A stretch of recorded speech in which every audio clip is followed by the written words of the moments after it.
Hi all, welcome back to our channel V K photographer. Sony A7 IV പുതിയൊരു firmware update വന്നിട്ടുണ്ട് 5.0.1. സോണിയുടെ തന്നെ camera connect ചെയ്യുന്ന ആപ്ലിക്കേഷനായുള്ള creator application വഴി എങ്ങനെ നമുക്ക് ഇൻസ്റ്റാൾ ചെയ്യാമെന്നാണ് നോക്കുന്നത്. വിത്തൗട്ട് ഫർദർ ഡ്യൂ അതെങ്ങനെ ചെയ്യാമെന്ന് നോക്കാം.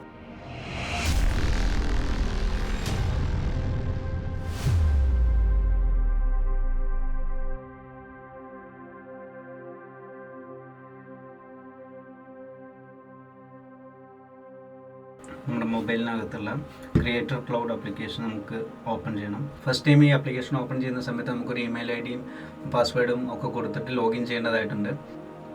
സോ അത് കഴിഞ്ഞ് ക്യാമറ കണക്ട് ചെയ്യാനുള്ള ഓപ്ഷൻസ് കാണിക്കും. അപ്പോൾ സ്ക്രീനിൽ കാണുന്ന സ്റ്റെപ്സ് ഫോളോ ചെയ്ത് ഓട്ടോമാറ്റിക്കലി അത് കണക്റ്റ് ആവും. അതിനുശേഷം നമുക്ക് കാണുന്ന വ്യൂ ആണ്. നിങ്ങൾക്ക് ഇവിടെ കാണാൻ പറ്റും എൻ്റെ A7 IV ഇവിടെ കണക്റ്റഡ് ആയി കാണിക്കുന്നുണ്ട്. സോ നമുക്കിവിടെ ഈ ഒരു സെക്കൻഡ് ഓപ്ഷനിൽ, ഈ ഒരു ക്യാമറയുടെ ഐക്കണിൽ, ഈ ഒരു ഓപ്ഷനിൽ ക്ലിക്ക് ചെയ്യുന്ന സമയത്ത് as of now camera on ആക്കിയിട്ടില്ല. അത് കാരണം കൊണ്ട് തന്നെ നോട്ട് ഫൗണ്ട് എന്നാണ് നിങ്ങൾക്ക് ഇവിടെ കാണുന്നത്. സോ ഞാനിവിടെ ക്യാമറ ഓൺ ചെയ്യുകയാണ്. ക്യാമറ ഓൺ ചെയ്യുമ്പോൾ ഓട്ടോമാറ്റിക്കലി ഫൗണ്ട്, അതായത് ബ്ലൂടൂത്ത് വഴിയാണ് ഇത് കണക്ട് ചെയ്യുന്നത്. നമ്മുടെ ഫോണിനകത്തെ ബ്ലൂടൂത്ത് എനേബിൾ ആയിരിക്കണം. അപ്പോൾ നിങ്ങൾക്ക് ഇവിടെ കാണാൻ പറ്റും, ഇവിടെ റിമോട്ട് ഷൂട്ടിംഗ്, ഇമ്പോർട്ട് ഫയൽസ്, അങ്ങനെ കുറേ ഓപ്ഷൻസ് ഉണ്ട്. Camera settings, cloud functions, network streaming, monitor control. ഈ മോണിറ്ററിംഗ് കൺട്രോളിൻ്റെ ഒക്കെ ഒരു വീഡിയോ നമ്മൾ ഓൾറെഡി ചെയ്തിട്ടുണ്ട്. ബാക്കിയുള്ള ഓപ്ഷൻസ് നമുക്ക് ഈ ഒരു ആപ്ലിക്കേഷൻ്റെ ഡീറ്റെയിൽ ആയിട്ടുള്ളൊരു വീഡിയോ നമുക്ക് പതിയെ ചെയ്യാം. സോ ഇതിനകത്ത് നമ്മൾ ചൂസ് ചെയ്യുന്നത് ഈ അപ്ഡേറ്റ് എന്ന് പറയുന്ന ഒരു ഓപ്ഷനാണ്. സോ അത് ക്ലിക്ക് ചെയ്യുന്ന സമയത്ത്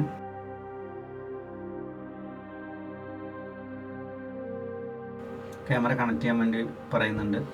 സോ അത് കണക്ട് ചെയ്യാണ്.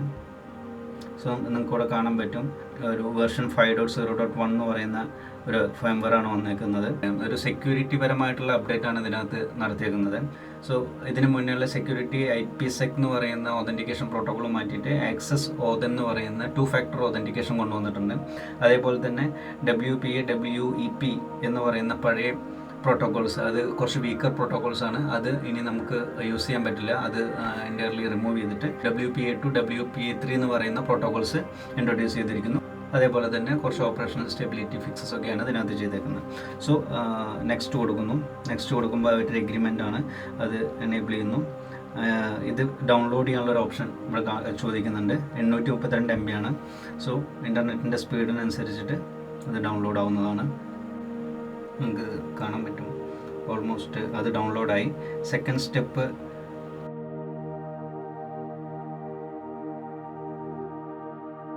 നെക്സ്റ്റ് ഇതാ ട്രാൻസ്ഫർ ഫയൽ ക്ലിക്ക് ചെയ്യുന്ന സമയത്ത് ഇവിടെ വൈഫൈ നെറ്റ്വർക്കിലോട്ട് കണക്ട് ചെയ്യുക, ക്യാമറയുടെ വൈഫൈ നെറ്റ്വർക്കിലോട്ട് കണക്ട് ചെയ്യാൻ ചോദിക്കുന്നുണ്ട്. അത് കണക്റ്റ് ആയിട്ടുണ്ട്. ഫയൽ ട്രാൻസ്ഫർ ചെയ്യാണ്. നിങ്ങൾക്ക് ഇവിടെ ക്യാമറയിൽ നിങ്ങൾക്ക് ഇവിടെ കാണാൻ പറ്റും റിസീവിങ് ഡാറ്റ എന്ന് പറയുന്നു. അതേപോലെ ഇവിടെ നമുക്കിവിടെ കാണാൻ പറ്റും 3%, 4% എന്നൊക്കെ പറഞ്ഞിട്ട്. ഈ ട്രാൻസ്ഫറിങ് ഇത് കുറച്ച് സ്ലോ ആണ്. ഈ മൊബൈൽ വെച്ചിട്ടുള്ള ഇൻസ്റ്റാളേഷൻ കുറച്ച് സ്ലോ ആണ്. സ്പീഡിൽ ഇൻ്റർനെറ്റ് ആണെന്നുണ്ടെങ്കിൽ ഡയറക്റ്റ്ലി ലാപ്ടോപ്പ് വഴി നമുക്ക് ഡൗൺലോഡ് ചെയ്തെടുത്ത് SD കാർഡിലോട്ട് ആക്കിയിട്ട് ചെയ്യുന്നതാണ് ഏറ്റവും എളുപ്പം. അതെങ്ങനെ ചെയ്യേണ്ടതെന്നൊക്കെ ഉള്ളതിൻ്റെ ഡീറ്റെയിൽഡ് ആയിട്ടുള്ള സ്റ്റെപ്പ് ബൈ സ്റ്റെപ്പ് വീഡിയോ നമ്മൾ ഓൾറെഡി ചെയ്തിട്ടുണ്ട് കഴിഞ്ഞ 5.0 വേർഷൻ്റെ. സോ അത് ഞാൻ ഈ വീഡിയോയ്ക്ക് താഴെ ഇട്ടേക്കാം. സോ ഈ ആപ്ലിക്കേഷൻ ഇല്ലാത്തവരോ അല്ലെങ്കിൽ സോണിയുടെ അക്കൗണ്ടിൽ ലോഗിൻ ചെയ്യാത്തവരൊക്കെ ആയിട്ടുള്ള ആൾക്കാർക്ക് അത് യൂസ്ഫുൾ ആയിരിക്കും. സോ അത് സിമ്പിളാണ്. അതാണ് കുറച്ചും കൂടി യൂസർ ഫ്രണ്ട്ലി ആയിട്ട് എനിക്ക് തോന്നിയിരിക്കുന്നത്.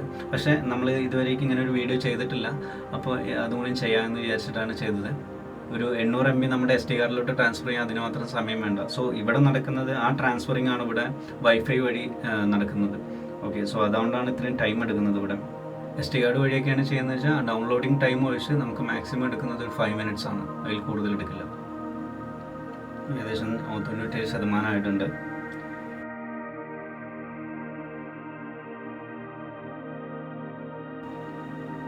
ഓക്കെ, 100% ട്രാൻസ്ഫറിങ് കംപ്ലീറ്റ് എന്നാണ് ഇവിടെ കാണിക്കുന്നത്. ഓക്കെ, ഫയൽ ട്രാൻസ്ഫർ കംപ്ലീറ്റ് ആയിട്ടുണ്ട്. ഇതിവിടെ ക്ലോസ് ചെയ്യാം. സോ ഇതോടുകൂടി മൊബൈലിൻ്റെ യൂസേജ് കഴിഞ്ഞു.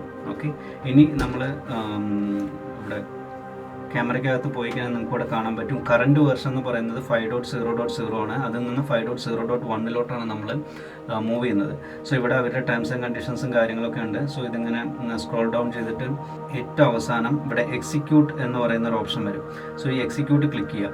എക്സിക്യൂട്ട് ക്ലിക്ക് ചെയ്താൽ ഓട്ടോമാറ്റിക്കലി നിങ്ങൾക്ക് ഇവിടെ കാണാൻ പറ്റും ഒരു റെഡ് ലൈറ്റ് ബ്ലിങ്ക് അങ്ങനെ നിൽക്കുന്നത്. ബ്ലിങ്ക് ചെയ്ത് കാണിക്കും.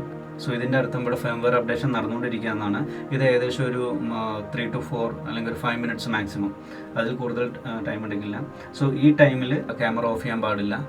ഫേംവെയർ അപ്ഡേറ്റ് ചെയ്യുന്നതിന് മുന്നേ നമ്മൾ നിർബന്ധമായി ചെയ്യേണ്ട ഒരു കാര്യം എന്താണെന്ന് വെച്ചാൽ സോണിയുടെ ഒറിജിനൽ ബാറ്ററി യൂസ് ചെയ്യുക, അതൊരു ഫുൾ ചാർജോട് കൂടി യൂസ് ചെയ്യുക എന്നുള്ളതാണ്.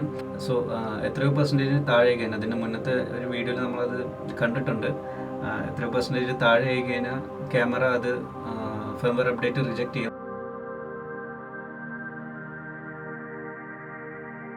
ഈ ഓപ്ഷൻ അപ്ഡേറ്റ് ആയിട്ടുണ്ടോ എന്ന് അറിയാൻ വേണ്ടി മെനുവിൽ സെറ്റപ്പിനകത്ത് സെറ്റപ്പ് ഓപ്ഷൻസ് എന്ന് പറയുന്ന ഈ ഓപ്ഷൻസിനകത്ത് വേർഷൻസ് എന്ന് പറയുന്ന ഒരു ഓപ്ഷൻ കാണും. അതിനകത്ത് ബോഡി എന്നുള്ളതിൽ ക്ലിക്ക് ചെയ്താൽ നിങ്ങൾക്ക് ഇവിടെ കാണാൻ പറ്റും വേർഷൻ 5.0.1. ഓക്കെ,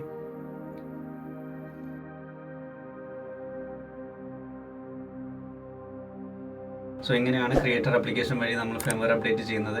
സോ ഇത്രയേ ഉള്ളൂ ഇന്നത്തെ വീഡിയോ എല്ലാവർക്കും ഉപയോഗപ്രദമായി എന്ന് വിചാരിക്കുന്നു. ഇതേപോലത്തെ വീഡിയോ ആയിട്ട് ഇനിയും വരാം. See you in next video. Happy shooting.